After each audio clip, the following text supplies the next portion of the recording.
Hi guys, today we're going to be working on these chrome nails with a chrome Watermarble accent on the ring fingers as well as on the thumbs.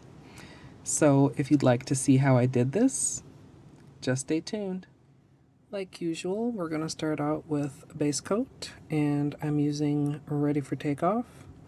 You can use whichever is your personal favorite. Once my base coat is dry, I'm going to apply my base colors.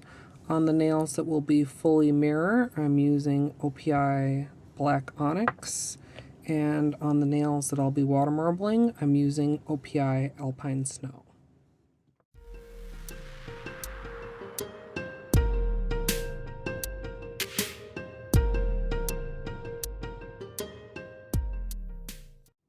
So I've got my ring finger and my thumb as accent nails, and I'm going to prep around those with Simply Peel.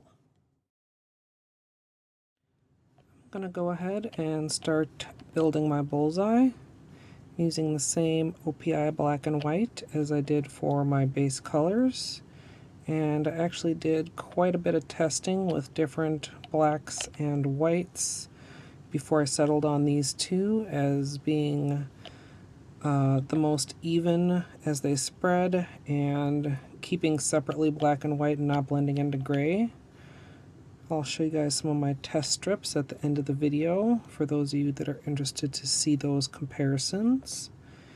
And then once I'm finished with the bullseye, I'm just going to draw in a basic flower design and try to keep it very neat and very even.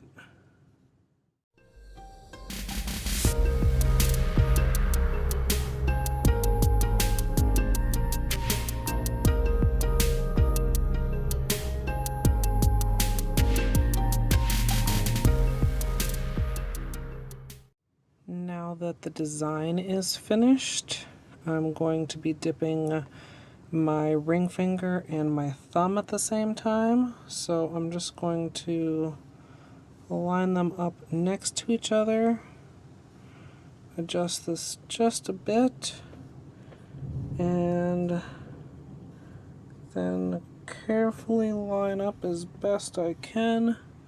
Sorry, you can't see, I can barely see either.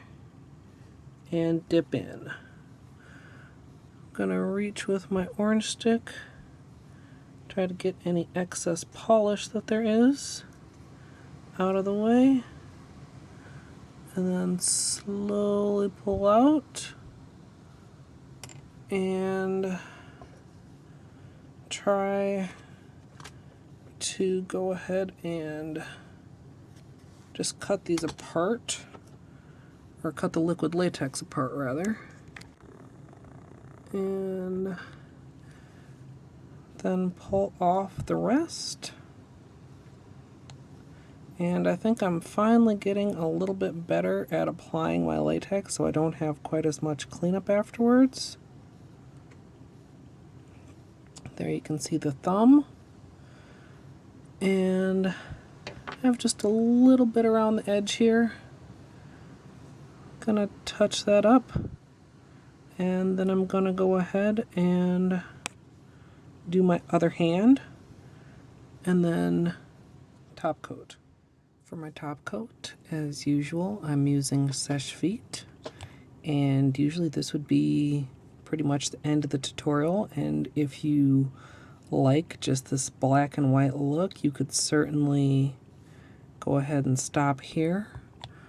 But I'm going to go to bed, let these fully dry, and then do the chrome in the morning.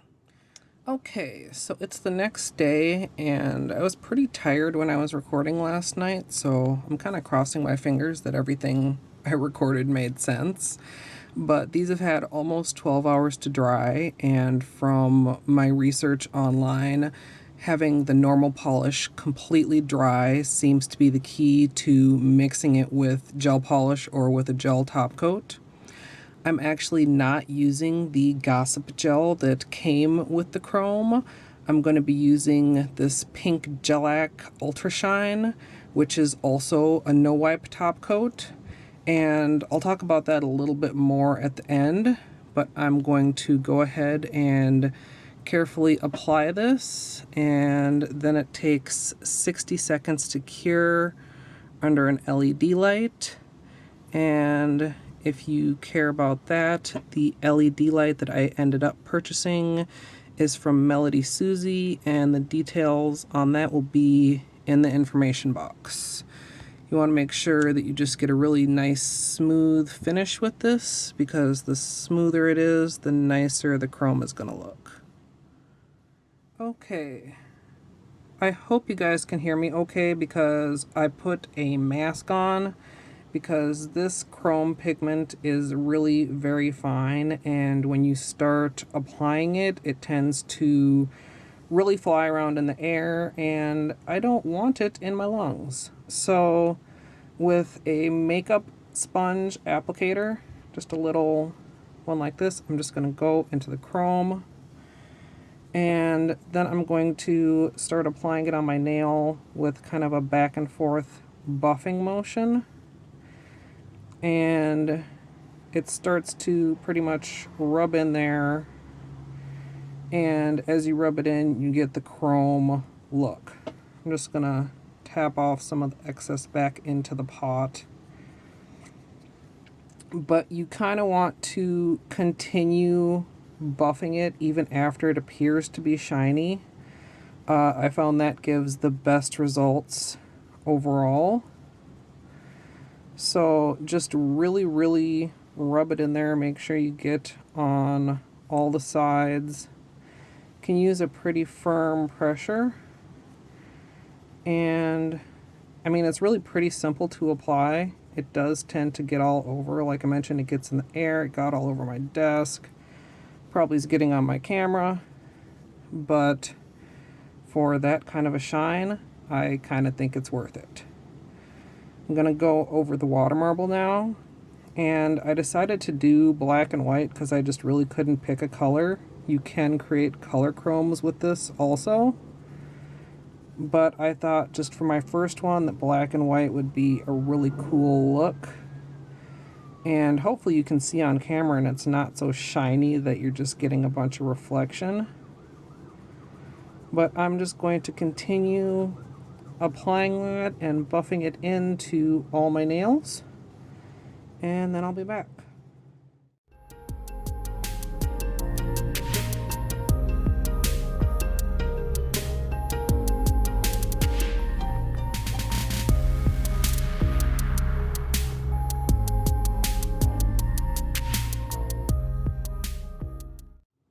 Once you have it all applied and all buffed in, before you top it off with another round of gel top coat, you want to take and just lightly brush off and remove as much of any excess glitter as you can. Any little loose bits will mar the finish. And I think you guys can pretty clearly see the reflection of my 3 lights. Maybe even my camera if I could get it at the right angle, but this stuff is so shiny. It's just really awesome. So I'm just going to carefully, like I said, brush as much off as possible, and then do another layer of the Ultra Shine.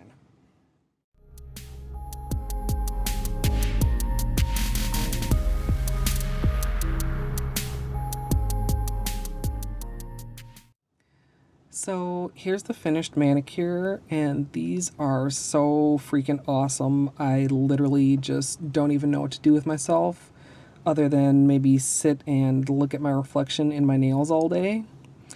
They're so shiny that from some angles I think it's a little bit difficult to see the Watermarble, but you definitely can see it from up close.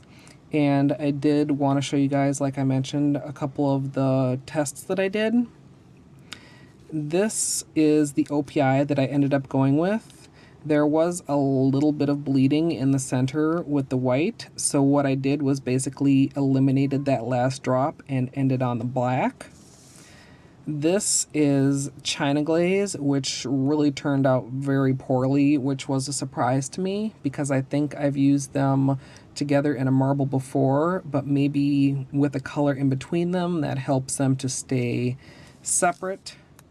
This here is Finger Paints, which is okay at the outer edge, but really blended together probably the last 4 drops. And also the rings were not very even. The black is a lot thinner. This was Zoya, and they did not play nicely in the water at all. That's why it's not the flower design like the other tests, but it's just all in one direction.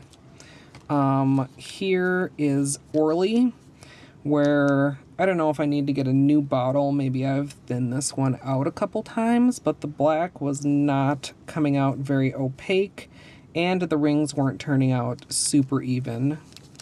This is Sally Hansen, and the rings were kinda even for the most part, but I wasn't able to get very many drops in there, and then when I started drawing the design, the center just got really messy for whatever reason.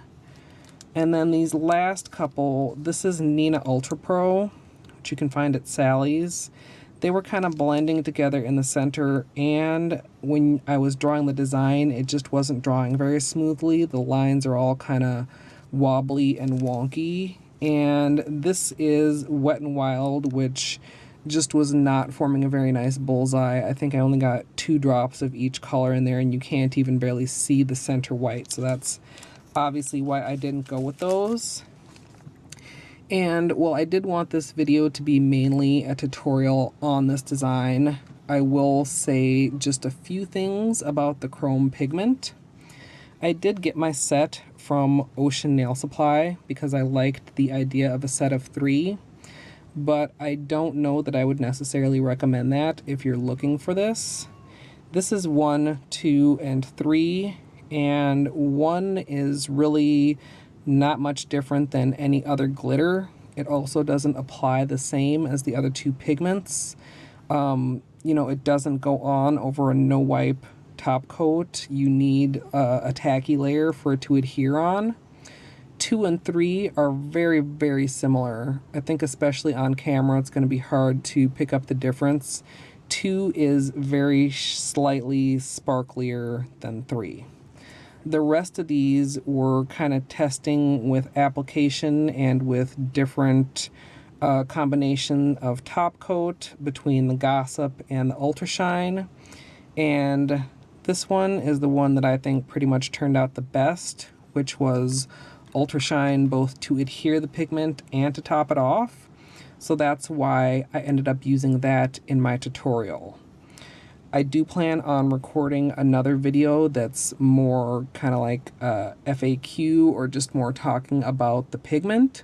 So if you have any questions, do feel free to leave them down in the comments and I'll try to answer them if I can. I'm certainly by no means a professional at this. I mean, this is my first time using anything to do with gel or any type of pigment, but it really was pretty easy. I have a couple spots where I had a few issues, but I don't think they really take away from the finished manicure. You can maybe see on my index nail here and on my pinky nail, there are a couple little uneven spots that I think were maybe due to a bubble in the gel top coat, either the undercoat or the actual top coat. And on my thumb here, I have a little smear where I kind of knocked my nail as I was going into the LED lamp.